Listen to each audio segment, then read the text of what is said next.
Welcome to the WMed Specialty Spotlight Podcast, your virtual guide for exploring medical specialties and planning a career in medicine. In each episode, we interview practicing physicians to learn about their specialty, the decision-making process that led them to determine that the specialty was right for them, and then for advice about long-term career planning, regardless of the field they went into. I'm your host, Dr. Biren Shah, Assistant Dean for Career Development at WMed, here to guide you through the broad array of medical specialties. Before introducing today's guest, a quick reminder, you can find the show notes for this episode and all previous ones on our website at wmed.edu/specialty spotlight. If you're interested in supporting the podcast through sponsorship, or if you're a physician willing to discuss your specialty in an interview, please email me at bren.shaw@wmed.edu. The specialty of today's show is anesthesiology, and the physician here to tell us all about it is Dr. Tristan Wilson. Dr. Tristan Wilson is a board-certified anesthesiologist with Kalamazoo Anesthesiology in Kalamazoo, Michigan. He is also the chair of the Department of Anesthesiology at Western Michigan University Homer Stryker MD School of Medicine since 2017. He's a graduate of Alma College in Alma, Michigan. He earned his medical degree from Wayne State University School of Medicine, and he completed a residency in anesthesiology and critical care with St. Louis University. So without further ado, Dr. Tristan Wilson. Dr. Wilson, welcome to the show. Hi, thank you for having me. Well, it's great to have you here. You know, I never did an anesthesiology elective rotation during medical school, and so I'm interested to learn about your specialty. So you heard me read your bio. Is there anything that you would like to add, and maybe you can take us back to time before medical school and walk us through your decision to go to medical school in the first place? Well, when I was in, I guess take back to the beginning. I in high school, I did very well in school, and I never really. People always said you should be a doctor or a lawyer, and I kind of rode the wave of the good grades wave that takes you to those things. But so I kind of had to discover the love for something that I had basically already gotten pushed into. And it's and one of the symptoms of that was the only exposure I had to medicine was through shadowing at through the school and through college, and most of the time when you shadow at a family clinic or something in a more traditional shingle, put up a shingle and accept undergraduate students kind of to shadow you or rotate with you. And so when I got into med school, that's the only version of being a doctor that I thought I was looking for. And as most med students know, some of the subspecialties you don't really get exposure to until basically about the time that the decision should have been made already to what specialty you want to do. So I felt a lot of pressure in my career development time between my second and fourth year, basically for what I should pick and what's out there. And basically I did an anesthesia rotation during my fourth year that was the month that I had to make the decision. So, do your grades match, to your personality match, is this a good fit for me? I kind of had to make all those decisions pretty quickly. I'd always kind of liked the idea of being a doctor and some of the elements of things, but I didn't put my finger on exactly what I was going to do until the first 2 months of fourth year at Wayne State University. So that's kind of I distinctly remember that being a tough time for me and my life. So I kind of want to transition to the first part, and that is where I basically ask you everything about anesthesiology And the way I like to start it off is read you a description of your field from the Careers in Medicine website, which is hosted by the Association of American Medical Colleges. And then I'll ask you what you think. So Okay. here it goes. Anesthesiology. An anesthesiologist is a physician who provides anesthesia for patients undergoing surgical, obstetrics, diagnostic, or therapeutic procedures while monitoring the patient's condition and supporting vital organ functions. The anesthesiologist also diagnoses and treats acute, chronic, and/or cancer pain, as well as provides resuscitation and medical management for patients with critical illnesses and severe injuries. How much of that do you agree with? What would you add or subtract to ensure that anyone listening was well informed of the practice of anesthesiology? I would agree with most of that. That's kind of a good definition of what we do. And I kind of feel like sometimes people think that anesthesia is the same for all. Basically, it's the same for every case and every procedure. And my family sometimes teases me that I go to work to turn a big switch on, the anesthesia on switch. And that when you read that definition, you kind of it did describe lots of different parts of it, but the actual going to the work every day to do sedation and anesthesia for the cases that we do, it's definitely more varied than you think about it on the outset. The different types of sedation, different levels of sedation, and then obviously cases can make what we do for every single case very different. I have in my work where I work in Kalamazoo, I have my family knows what types of days I have. There's lots of, because some days are more walking and supervising roles, and then other days are intense but mentally intense in the room. There's providing anesthesia, and then some types of cases are way more, take a lot more hands-on, more manipulating, where there's the healthier and the sicker the patients are, it definitely changes the work on a case-by-case and day-by-day basis. And that is with me. I do general anesthesia. I didn't do a fellowship, and even within general anesthesia, there's quite an array of the different types of days that and works that can be done within anesthesia. What can you tell us? What is a typical daily or weekly routine, and maybe, I don't know if there's a typical patient or a typical outcome for these patients, but can you just kind of touch on that for you? When I like to start with that kind of question, I like to tell people that every day across the country, in surgical centers and hospitals, the first case of the day starts at 7:30. So most operating rooms that get used at 7:30 to 9 o'clock, and so that's when the day starts. And with your and you get there before then to set up, and earlier for more complicated cases. And then if you're in a private practice center that's doing finger surgery, you're going to see a lot more people, and you're going to be involved in a lot more cases. And if you're doing cardiac surgery, you might only have, or academic medicine, you might only do one or two or only one case in a day.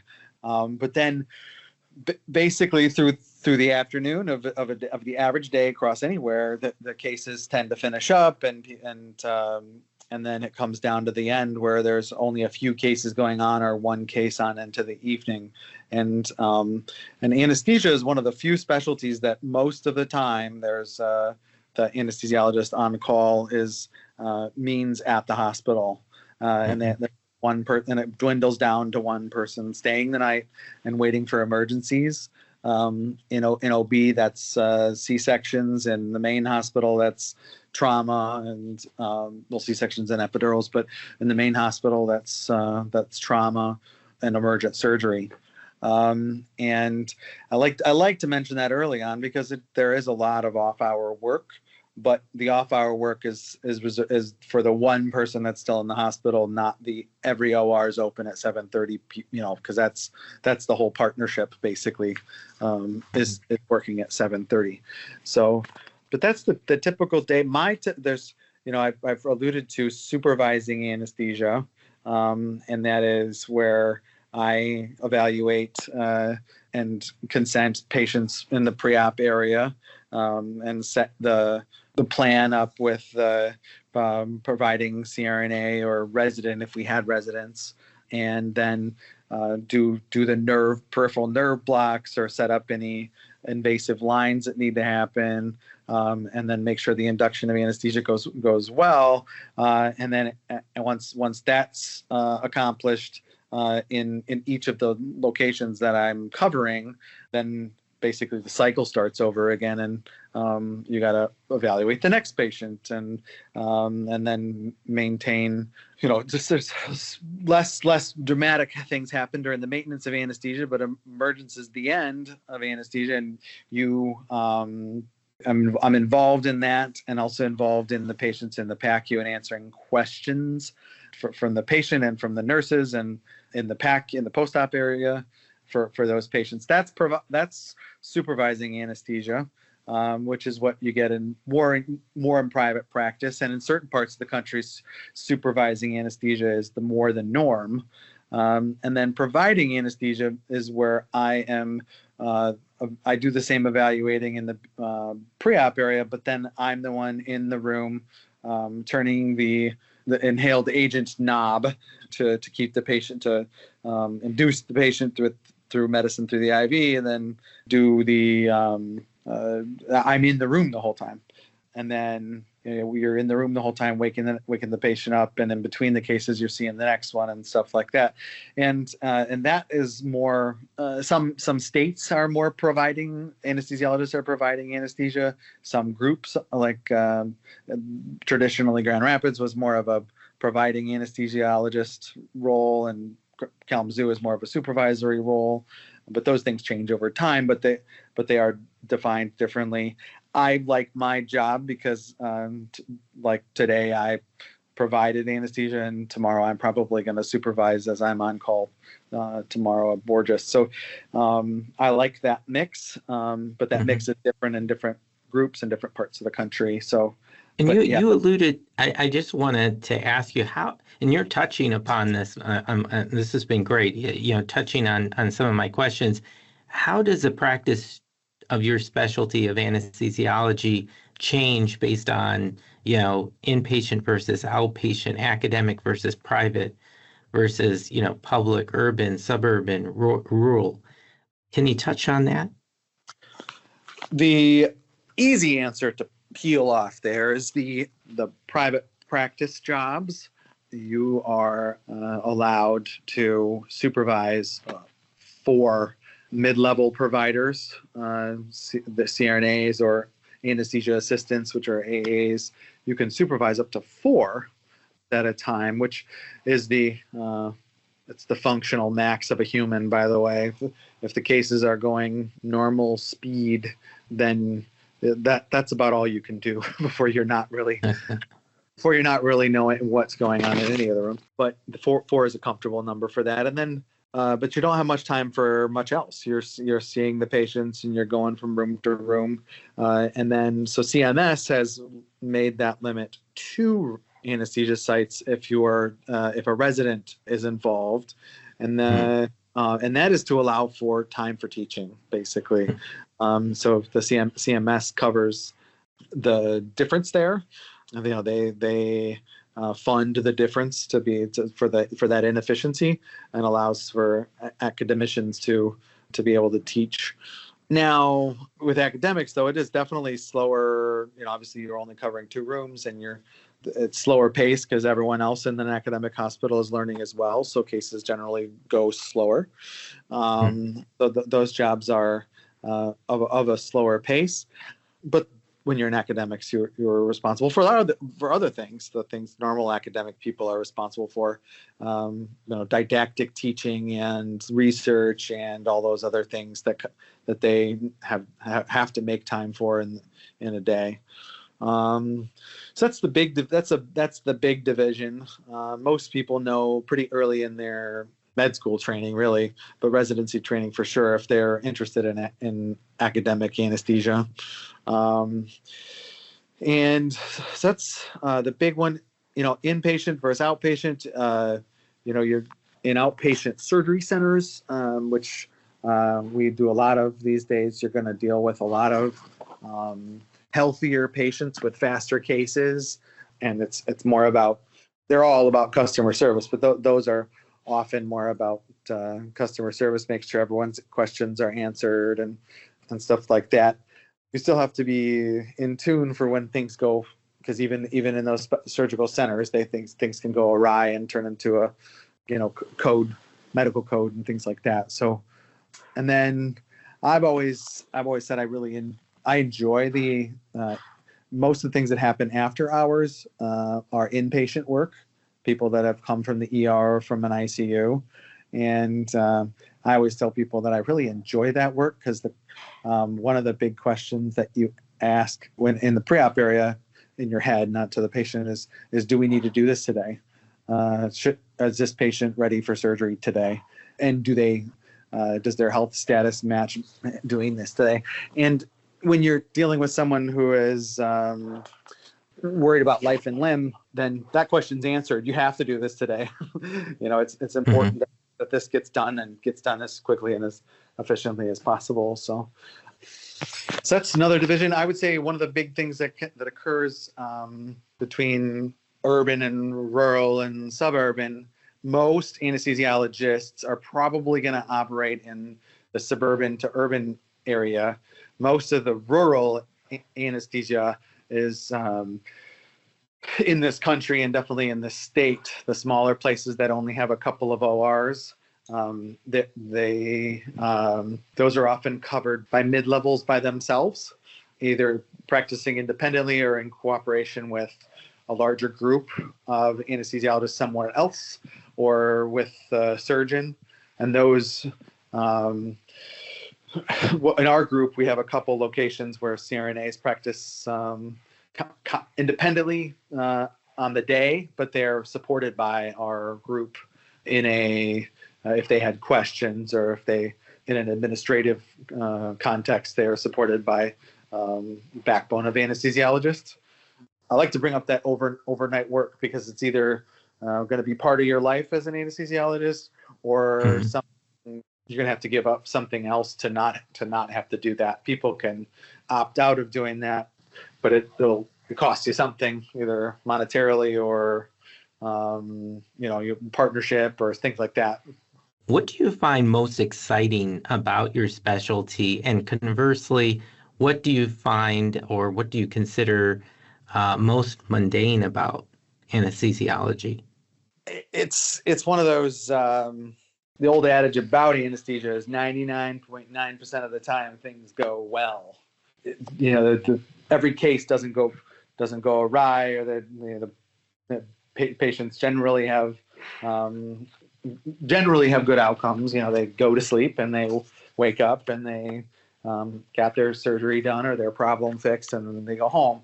But there's that 0.1% of the time that they have an issue that you've got to be paying attention for. So that's kind of doesn't answer that question exactly, but it kind of shows how the days go, because most of the time they are kind of rote as far as I've done cases that are very, very similar. I've done cases very, very similar back to back. But there's always some, outcomes. Patients don't always respond exactly like you think they will, and patients will, in cases, don't go as with different. Surgeons have their surgical mishaps that are unforeseen and can change your day pretty quickly. And then even questions come up that are different. There's just certain patients will have problems I've never seen before in PACU. Like today, there was a woman that was so bradycardic, she went into junctional rhythm, and it's kind of, I had to answer the question, should she go home? And then you have to, and I never actually answered that particular question until today. But I do still enjoy. I don't enjoy being in the hospital overnight, but I still kind of get excited for when the phone rings at 2 a.m, because it's going to be interesting in some some it's going to be interesting. And I might be one of the only partners of mine that I like to go to the emergency room if there's something happening at the witching hour of 7 to 10 at night, because things can develop pretty quickly downstairs, and instead of being the recipient of that information, I like to go down there and kind of create a plan. Sometimes just a couple of minutes before the patient comes up, you can kind of have more equipment in the room, or better plan, or I can kind of guide the trauma surgeons to what they need to do downstairs versus what I can do upstairs. And okay. I still like that part a lot. So. Well, what is one thing that you would have wished you would have known before entering anesthesiology, and what would you encourage a medical student to think about in earnest before committing to going into your specialty? And I know you kind of touched upon, the ability to, the hours and the call and all that, but anything else? Yeah, the hours of work for this next generation is going to be pretty pivotal. You would, even more than for me, but the next generation seems to be, that seems to matter to them even more. That only addition to that little subject. But one thing I tell students is that this patient is not your patient. Much like in radiology, this patient, you are a consultant on this being the surgeon's patient. And that comes with a couple things that kind of change how your career goes, because you don't have to do the development of your craft to become a busy person.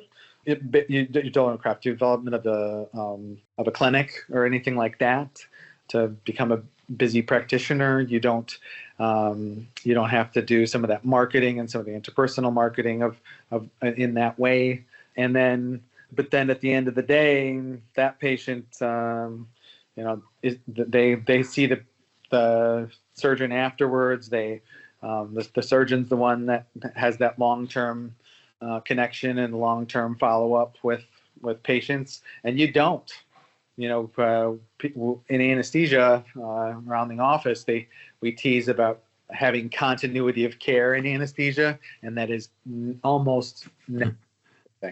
Those are people that have had multiple surgeries over a short period of time, and the same people are around, and so it's that's a joke, not a real thing, and you don't have that. And I think a lot of people, a lot of kids that go into med school, they go to med school to become the doctor in the room. I have an example. I am socially friends with a surgeon, and around the docks of in South Haven, he's Dr. Dan, and I am just Tyler's brother. And it's it's a little bit of my personality, but it's also part of what the specialty is. You just you're more of a background to the patient's care and not the forefront. So if you needed that, then this might not be the specialty for you. And I always tell kind of students that even if you ask around the office of the anesthesiologists, they generally the work of anesthesia, most of them love it, most of them enjoy it, but a lot of times they have something else. If you ask around, you'll find that they have some other thing in their life that gives them a little bit of vocation, like their hobbies or their volunteers or their other things kind of if you ask them, that might be the more of a lead. Where some specialties like cardiovascular anesthesia, like cardiovascular surgery, there's no room in a life for something else. Mm-hmm. Those kind of people, they're kind of the last of the Mohicans. They are that thing, and there's not a lot. There's not a lot of room in their mind and in their time for a whole lot else. So, and that's good and bad. That's good for how I like my life, but for some people that are going into medicine for that gratification, you may not exactly get it. No, I'm glad you bring that up. And yeah, radiology is one. You're kind of behind the scenes, so is pathology. So having to be comfortable with that. What do you think is the biggest challenge facing anesthesiology, and where do you predict the specialty to be in maybe 10 or 20 years from now? One of the challenges that we've always faced, and that gets brought up a lot when I talk to students and other people, is the challenge of other mid-levels doing anesthesia, and then the venues changing. The two kind of big ones, the CRNAs have always been fighting in the hallways of the Capitol buildings to get to independent practice and try to have independent practice without us, and that battle's been going on a long time, and that's not going to change. There's still, those things are going to still be going on, and there's always going to be that threat of something in that realm changing our practice. And then, but the short answer to that is we're in such a shortage of anesthesia currently, and the projected many years to come. We're so short that even if every single person that knows how to do anesthesia went into a room, we're still going to be short. So it will change what we do, because the days of anesthesiologists being assigned to a simple room where they do their own cases with healthy patients, that might not be the way. We might only be supervising the more complex things. We're going to have to learn how to work more collaboratively with the CRNAs and work as they do more in their practices, and learn when it should be an anesthesiologist involved. Basically, that probably boils down to most anesthesiologists in the future will be in the hospital. Those smaller places that's kind of the battleground, where more and more of those will be independent practice for mid-level kind of places. So that's a little bit of the where it's going and what's the movement of things. 30 years ago to now, the movement would be, the introduction of new medications, and the acceptance of better and cleaner medications. And we're really at a point now where there's hardly anything that's terribly dangerous. In the beginning, like halothane would spontaneously cause liver problems. Like, we don't have to look for that kind of stuff at all. Most of the things we have are very clean, very benign in a healthy person on the day. And where that stuff's not changing as much. We've introduced several tools that are widely used. TEE and peripheral nerve blocks have kind of come in the last probably 20 years, and are getting to the point where they're used in almost every case that they should be used in. So the actual practice may not change a whole lot, but the where we practice might change a little bit in the next coming years. Yeah. Okay. Well, no, thank you for that. What resources would you recommend to students to learn more about the specialty?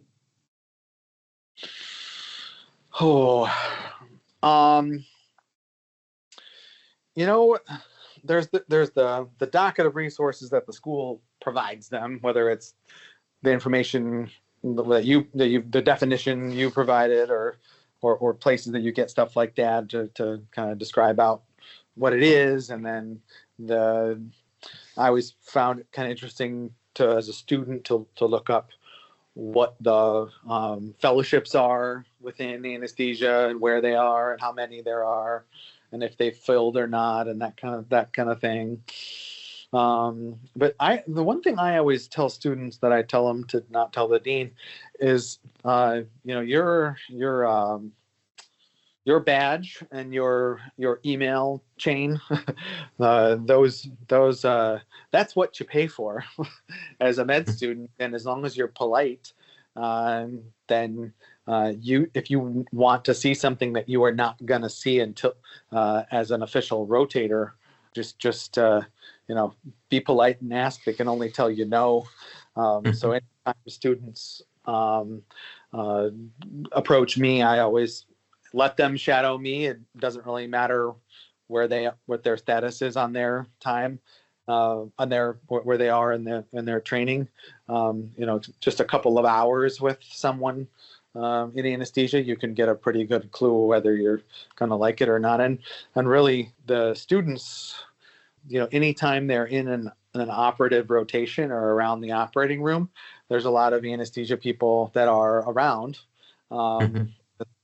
Because hurry up and wait is a real phrase in anesthesia.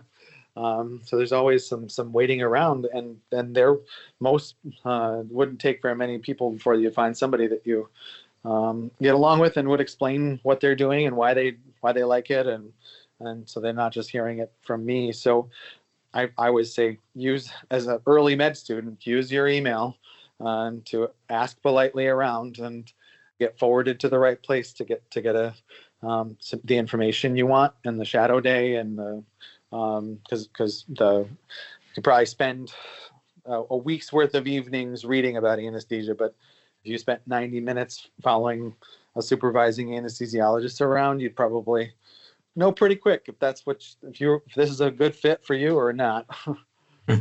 Yeah, no, I think that's great advice. That's wonderful.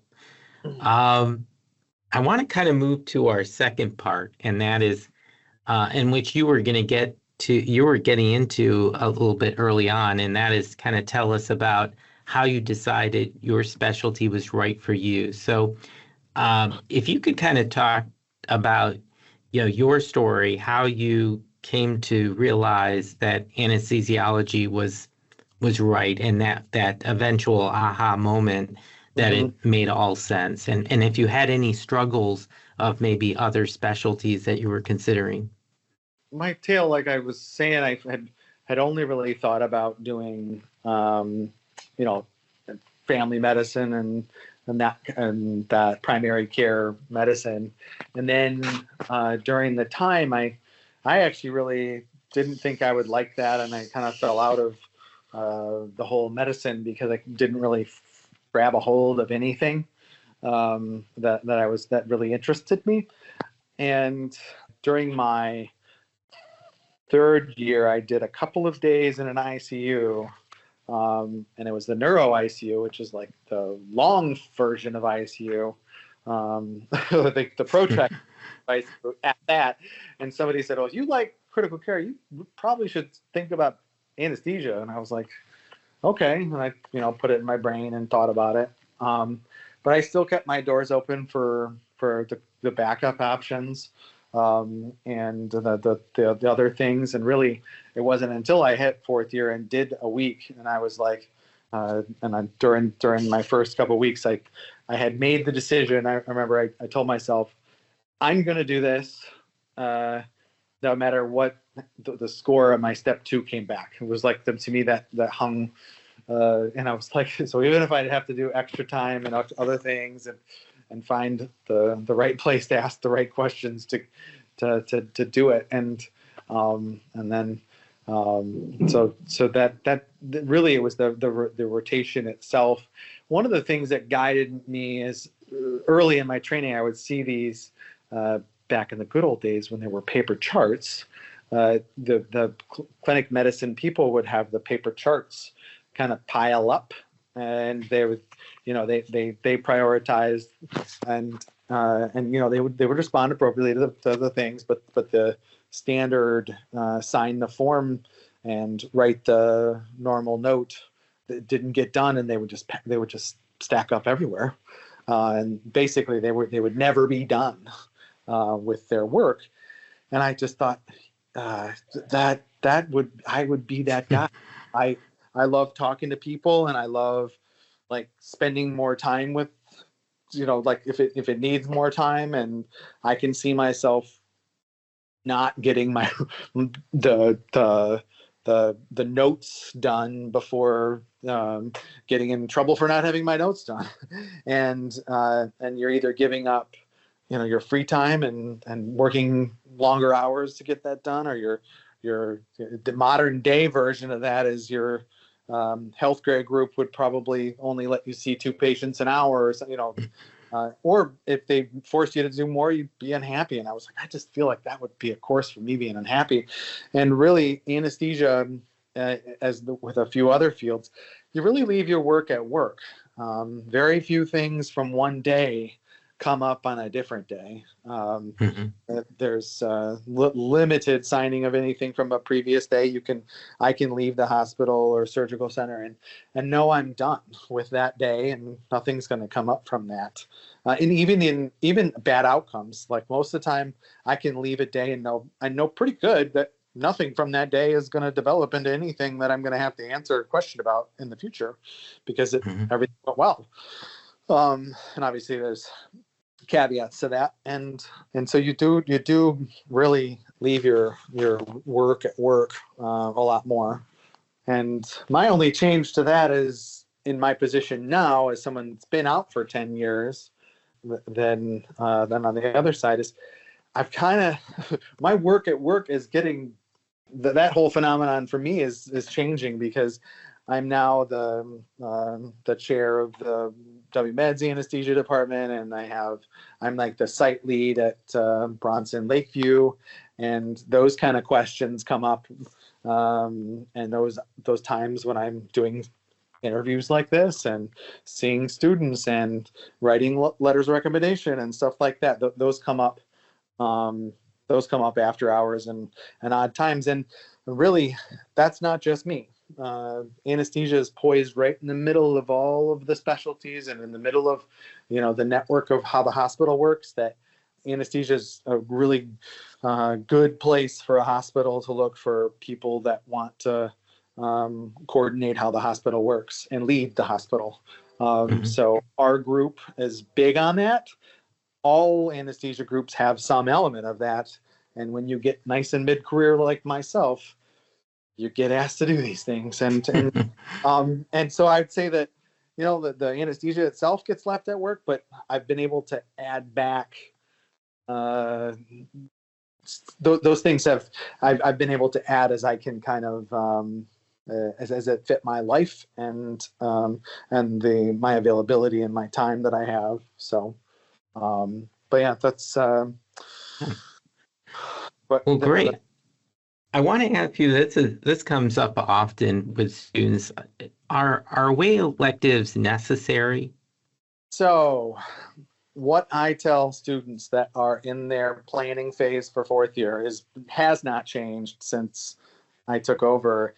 Is we don't have in WMed, we don't have a anesthesia residency, and I think it's really important for a student that wants to go into anesthesia and a student that's going to interview at anesthesia programs. They need to see what an anesthesia resident does and feels like, and the questions that come up with them, and basically a framework for asking questions about residency.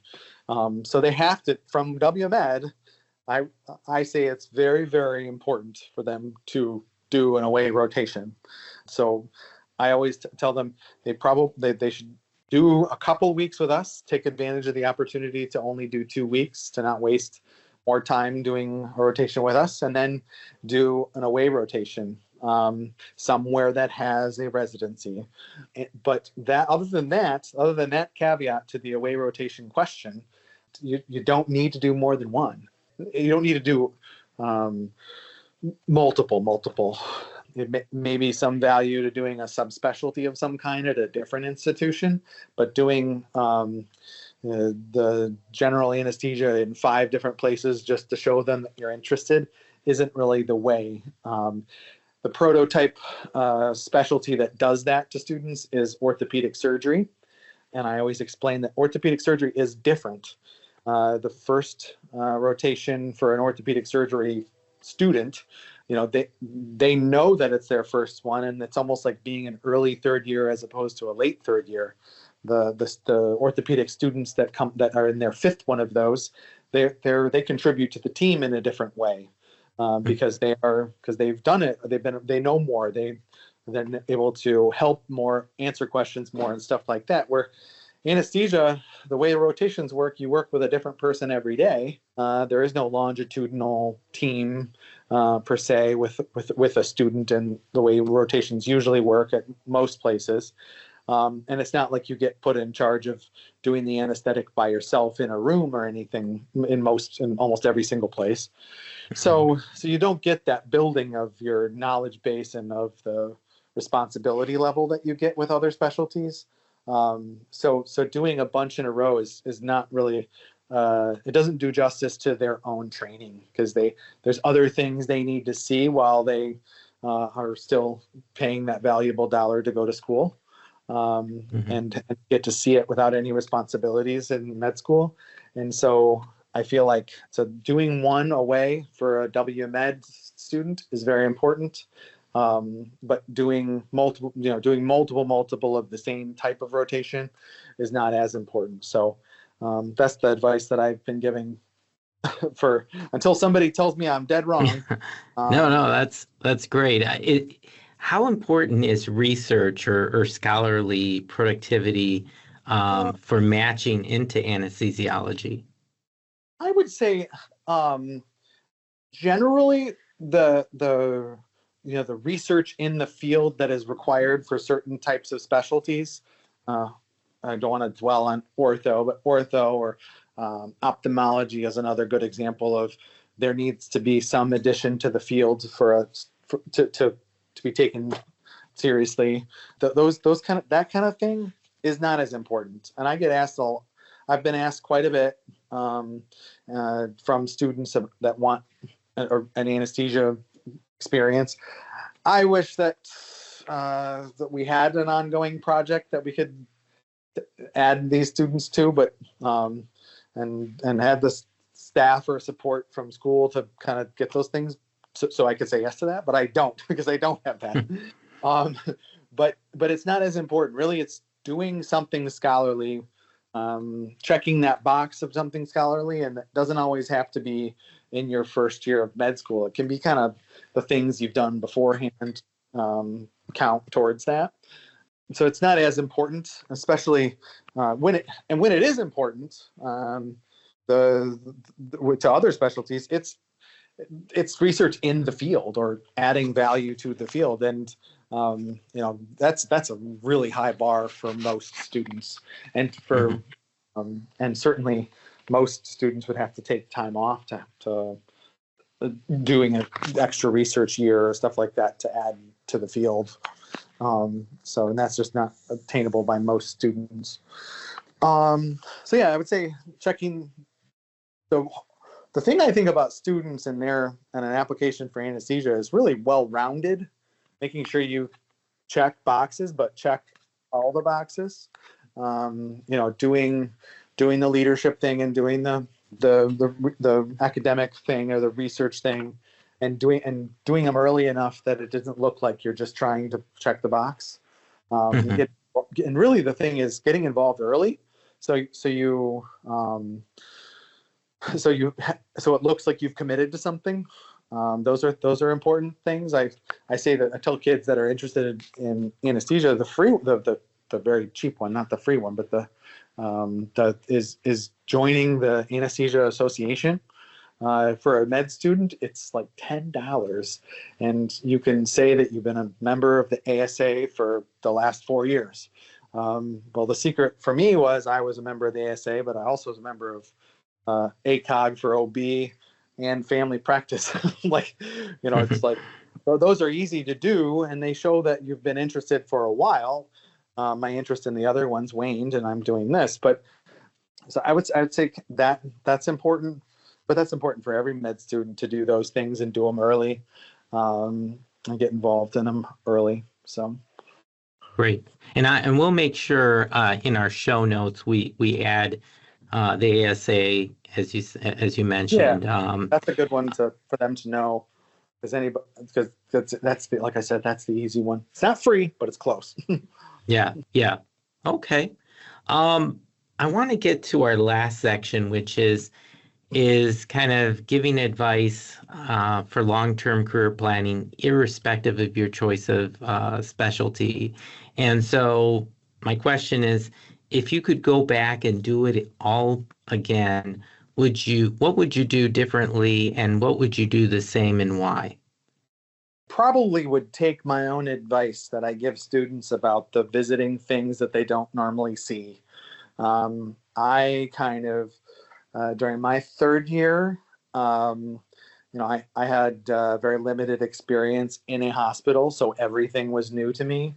So I kind of wasn't very confident in and I didn't, I feel like I left a lot of things I could have seen, subspecialties that are deeper inside the hospital.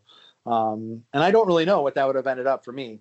Like it's all each individual med student has their own kind of path through med school. They meet a different set of people, and they get exposed to kind of a different set of specialties. A school tries to give them equal exposure and the most exposure, but there's no way around them meeting different people in the hospital. So I probably would have taken my own advice and seen a few different things. At the end of my fourth year, so right before I started residency, I did like a surgical skills class, and I had this like weird feeling of regret of like, man, I kind of like this, but the ship had sailed. I already matched, and my first rotation in my third year was surgery, and I was so scared of all those grown adults that were senior residents that I now think are kids. But like, so I didn't get the same kind of exposure that I feel like I could have, and maybe would have changed how what I would have chosen. That's one kind of regret. Every once in a while, I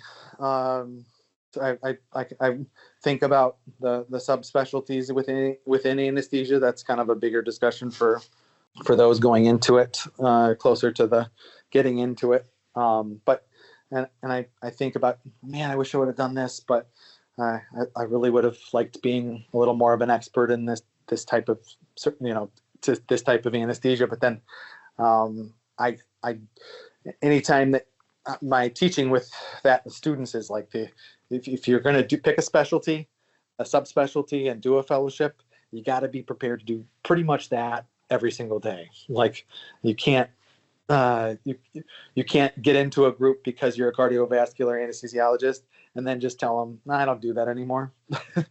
So you're kind of committed to doing that kind of case. So you better like it. So never do it just because somebody else told you to. Mm-hmm. I'm there. I'm happy with with what I did there. But every once in a while, it's like, man, I wish I could do that. But it's with the way medicine works, going back to do fellowships is definitely tedious if it could happen. So, yeah. Well, what would you say is a career mistake that you've seen other physicians make? Oh, I'm trying to think. Other physicians of any kind, or any specialty. What do you think a career mistake you've seen other physicians make? And maybe, and vice versa, what is something that you've seen a physician do well that makes you want to emulate it? Yeah.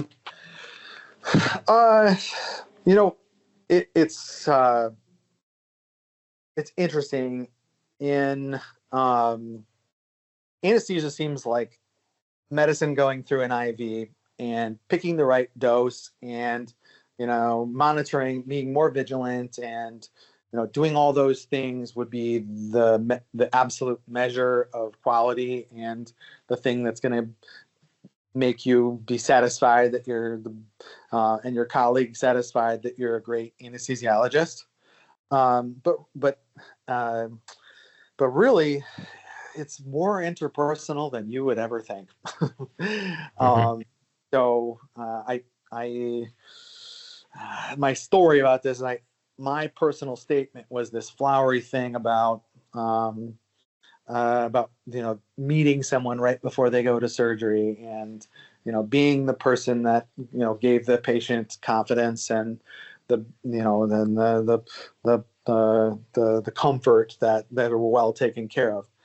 So I gave this to a cardiovascular surgeon who was going to write me a letter, and he goes, "This is garbage.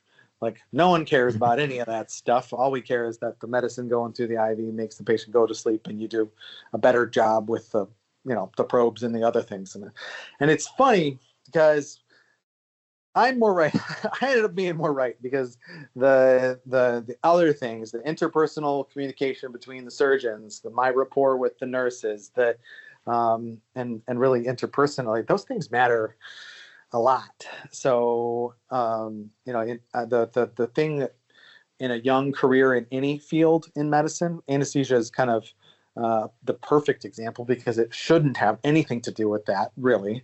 But in the end of the day, my job is easier and my success is greater when people have confidence in me and my interpersonal relationship with the others, the surgeons, the staff, the nurses, the room staff, all that stuff is better. And everyone has their own style at how to gain that rapport with people.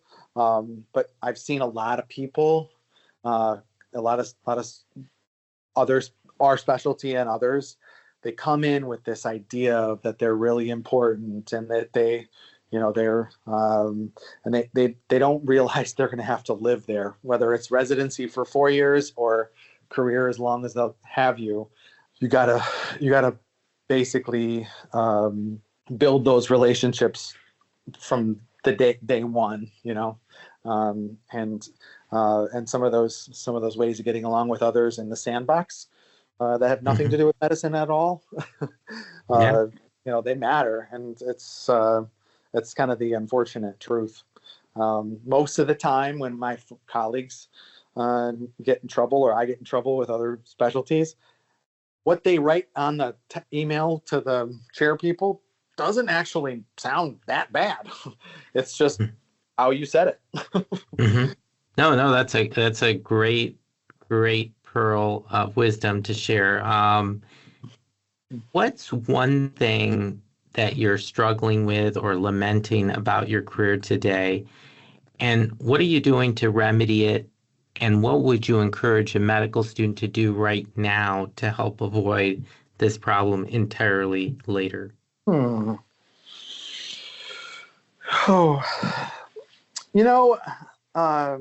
I kind of touched on that a little bit with the things I'm adding to my career, which is the WMed outreach and the site leads and the leadership roles and those kinds of things. I think those kind of make my profession a little bit more also, my profession of anesthesia, also my vocation, and I see in others that don't do something like that, or they don't have an outreach of a different kind in their home life.